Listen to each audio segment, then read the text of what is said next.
Hi friends, எல்லாருக்கும் வணக்கம். நான் இன்றைக்கி ஒரு லட்டு தான் செய்ய போகிறேன். அது வந்து விதைகளை வச்சு தான் செய்திருவேன். விதைகளோட தானியங்கள் எல்லாம் சேர்த்து ஒரு ஹெல்த்தியான லட்டு. குழந்தைகள்லேருந்து பெரியாக்கள் வரை ஒரு நாளைக்கு ஒரு லட்டு அப்படி எடுத்துகிட்டு வந்தாலே அது அதிகமான புரோட்டீனை வந்து நாங்கள் உட்கொள்ளலாம். அவங்க இதை எப்படி செய்கிறது, என்னென்ன பொருட்கள் தேவைன்னு சொல்லி வீடியோக்குள்ளே போய் பார்க்கலாம். பாதாம் தோல் எடுத்து கட் பண்ணபடியே கடையில் வேண்டினது. இதை போட்டு கொஞ்சம் லைட்டாக நான் வறுக்க போகிறேன். இது ரைஸ் ஒரு கப்பால் ஒரு கப் தான். ஆனால் இது நல்லா வறுக்கக்கூடாது. ஒரு அளவான நல்ல ஒரு வாசனை வரும். அந்த பதத்தில் இதை நிப்பாட்டணும்.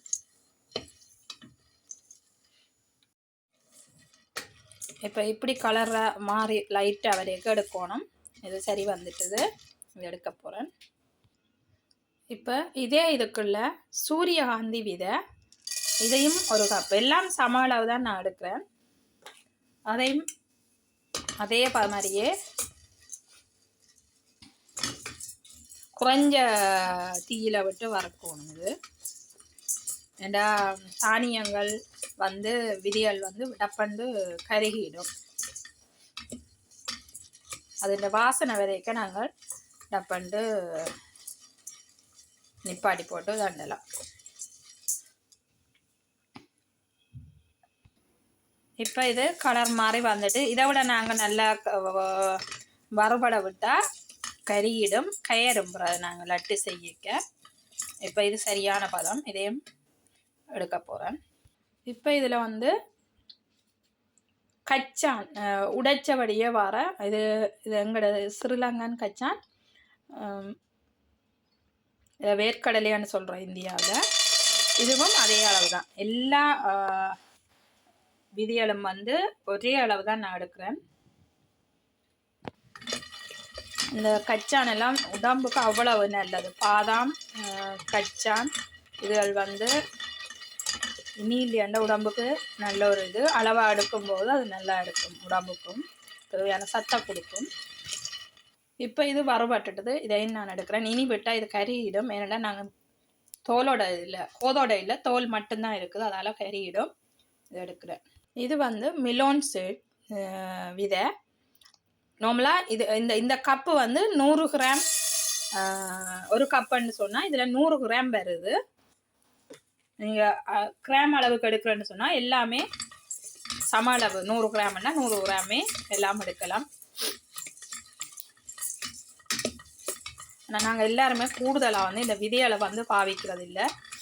வெளிநாட்டாக்கள் வந்து பாவிப்பினோம், வெளிநாட்டு ஐரோப்பிய வாழ் மக்கள். ஆனால் நாங்கள் ஸ்ரீலங்கனோ இந்தியனோ வந்து குறைவு. நாங்கள் இந்த விதிகளை பாவிக்கிறது, சாப்பிட்றதும் குறைவு. இதில் அவ்வளவு அதிகமான சத்துக்கள் இருக்குது. புரோட்டீன், கல்சியம் அப்படியான சத்துக்கள் வந்து நிறையவே இருக்குது. இதையும் இந்த பச்சை வாசனை போக நல்ல வடிவாக வறுத்து எடுப்போம். இதுவும் இப்போ வறுபட்டுட்டுது. இங்கே வெடிக்கிற சத்தம் இருக்குது. நிறம் ஆகிட்டு அதில் வாசனை வரைக்கும் அதை நாங்கள் இறக்கணும். இது எள்ளு, ஆனால் வெள்ளி எள்ளு. நீங்கள் கருப்பெள்ளு கிடைச்சா நீங்கள் கருப்பெள்ளு பாவீங்கோ, உடம்புக்கு அவ்வளவு நல்லது. இது நான் இப்போ இதில் வந்து வெள்ளை எள்ளு தான் சேர்க்கிறேன். எனக்கு இதுதான் இப்போ கிடைச்சிருக்கு.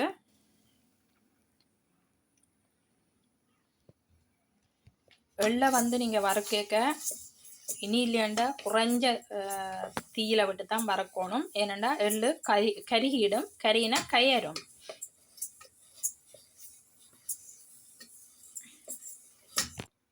எள்ளு இப்போ நிறம் மாதிரி வந்துட்டுது, நல்லா வறுபட்டுட்டுது. இதையும் இப்போ எடுப்போம்.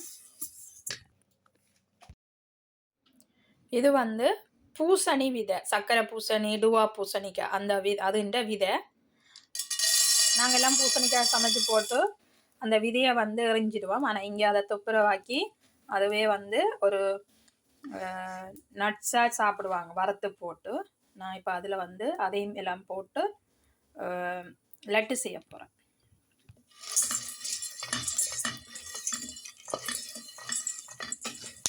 சக்கரை பூசணி டுவா பூசணி 2 பூசணி இந்த விதையுமே வந்து இதுக்கு பாவிக்கலாம். நல்லா பச்சை மணம் போக வறுத்தா காணும் அது.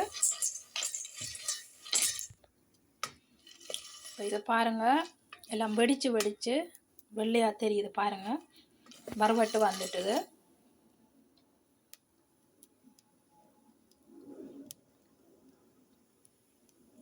இது எடுக்க போகிறேன் நான். 1 கப்பு பிஸ்தா தோல் எடுத்து கோது உடைச்சி போட்டு வச்சுருக்கிறேன். இதுவும் போட்டு வறுக்கிறேன். இது நார்மலாகவே வறுத்து தான் வாரது. நான் கோது எடுத்து போட்டு கொஞ்சம் 2 நிமிஷம் வறுக்க போகிறேன். வறுத்தா நல்லா இருக்கும், வாசனை இருக்கும். இப்போ இது வறுவட்டுட்டது. அதே சட்டியில் கருப்பு உளுந்து எடுக்கிறேன். வெள்ளை உளுந்தை விட கருப்பு உளுந்து நல்லது. கருப்பு உளுந்து இருந்தால் எல்லாருமே அந்த கருப்பு உளுந்தையே இதுக்கு நீங்கள் பாவிக்கிறது நல்லது. நல்ல சத்து, முக்கியமாக பெண் பிள்ளைகளுக்கு, வயசுக்கு வந்த பெண் பிள்ளைகளுக்கு நல்ல ஒரு சத்தான உண்டு. எல்லாமே நான் இந்த ரைஸ் சுகர் கப்பால் ஒரு கப் தான் எடுக்கிறேன். எந்த அளவு எடுக்கிறீங்களோ அதே அளவு எல்லாத்தையும் எடுத்தால் நல்லா இருக்கும். இது ரெடி ஆயிட்டுது, நல்ல வாசனை வருது. இதை இறக்குவோம். இது பச்சை பயிறு, இதுவும் 1 கப் தான் போட்டு வறுப்போம். இப்போ இந்த பயிரும் வறுவட்டு வந்துட்டுது, இதையும் இறக்குவோம். வறுத்தெடுத்த எல்லாத்தையுமே நல்லா மிக்ஸ் பண்ணி, எல்லா விதைகளும் மிக்ஸ் பண்ணி போட்டு அதை வந்து இந்த ரைஸ் ஒரு கப்பாலே, நான் ஒவ்வொரு கப் தான் எல்லாமே எடுத்தேன். நான் ஒவ்வொன்றிலையும் இதாலேயே 4 கப் எடுத்து வச்சுருக்கிறேன். இப்போ நான் செய்கிறதுக்கு என்னென்னா அது நிறைய, இப்போதைக்கு எனக்கு கொஞ்சமாக எடுத்து நான் செய்கிறேன். 4 கப்பு. இது வந்து 20 பேரிச்சம்பழமும் குழந்தைகளுக்கோ எல்லாருக்குமே ஒரு நல்ல உண்டு. இதில் 20 பேரிச்சம்பழம் எடுத்து சின்ன அப்படி வெட்டி வச்சுருக்கிறேன். ரெண்டா வேகமாக அடிபடம் பண்ணுறதுக்காக. இதை இப்போ நான் மிக்சியில் போட்டு அடிக்க போகிறேன். எப்படி என்றால் பல்சால் 2 தரம் அமர்த்தி அடிச்சுட்டு அதுக்கு பிறகு பேரிச்சம்பழத்தையும் போட்டு அடிக்க போகிறேன். அடிச்சுட்டு காட்டுறேன். பல்சால் 2 தரம் நான் அமர்த்தி அடித்தேன். நான் இங்கே பாருங்கள், இப்படி பதத்தில் வந்திருக்கு. இனி இந்த பேரிச்சம்பழத்தையும் போட்டு அடிக்க அது நல்லா குழவாக வரும். தண்ணி நார்மலாக தண்ணியோ சீனியோ விட தேவையில்லை. சீனி வந்து இனிப்புக்கு வந்து வேணுமென்னா நீங்கள் ப்ரௌன் சுகர் பாவிக்கலாம். நான் வந்து பேரிச்சம்பழம் போடைக்க தான் தெரியும் அதோட சுகர் எப்படி இருக்குண்டு. இப்போ இதுக்கு பேரிச்சம்பழத்தையும் இதுக்காக போட்டு அடிக்க போகிறேன். இதை வந்து இப்போ நல்லா மிக்ஸ் பண்ணிட்டேன். இனி இதை மிக்சியில் அடிக்க போகிறேன். ஆனால் கொஞ்சம் லைட்டாக ரவை பதத்தில் கொரகரண்டு வரைக்கும் தான் எடுக்கணும். இப்போ இது வந்து அடித்து எடுத்தாச்சு பாருங்கள். நான் கொரகரண்டு தான் அடித்து எடுத்துருக்குறேன். ஏண்டா நாங்கள் சாப்பிடக்க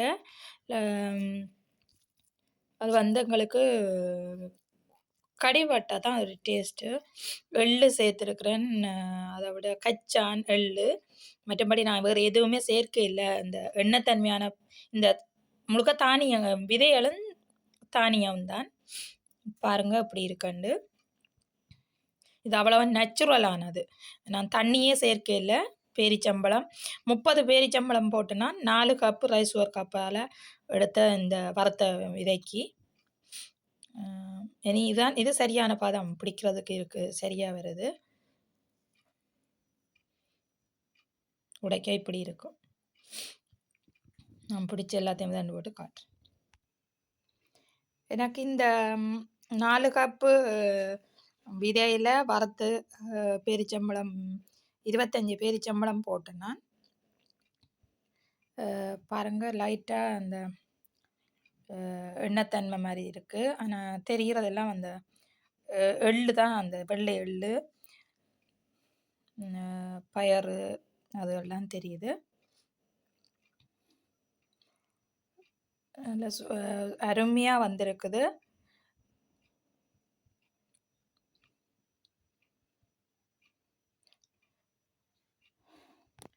இந்த ஆரோக்கியமான ஒரு